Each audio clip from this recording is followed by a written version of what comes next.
Trump signed an executive order today targeting domestic terrorism networks and organized political violence. Trump saying the order will work to tackle, quote, anarchists from the left and the groups funding them.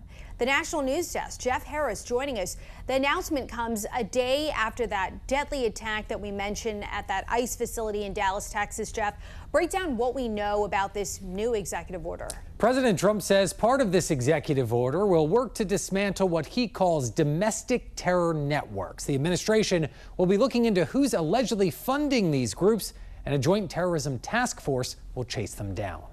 In the Oval Office Thursday, President Trump signing an executive order aimed at reining in what he calls a radical left-wing domestic terror network. These are anarchists and agitators, professional anarchists and agitators, and they get hired by wealthy people. Surrounded by multiple cabinet members, Trump presenting the order as a way to investigate, disrupt, and dismantle all stages of organized political violence and domestic terrorism. To dismantle left-wing terrorism, to dismantle Antifa, to dismantle the organizations that have been carrying out these acts of political violence and terrorism. The order directs the National Joint Terrorism Task Force within the FBI to investigate and prosecute both individuals and groups engaging in acts of political violence and intimidation.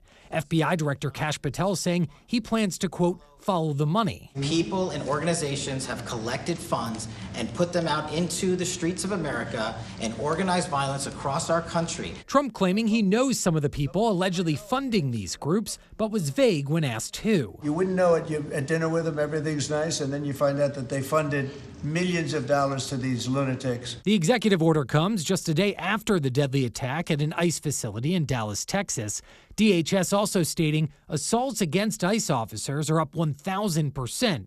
Vice President J.D. Vance saying Thursday rhetoric from the left is playing a big factor. The Democrats and the media, because they so hate the idea of a real border, are engaging in a kind of blood libel against ICE agents. Now, while signing the order, Trump did mention two major liberal donors, George Soros and Reid Hoffman. The president saying Soros is a, quote, likely candidate for investigation. Reporting for the National News Desk, I'm Jeff Harris.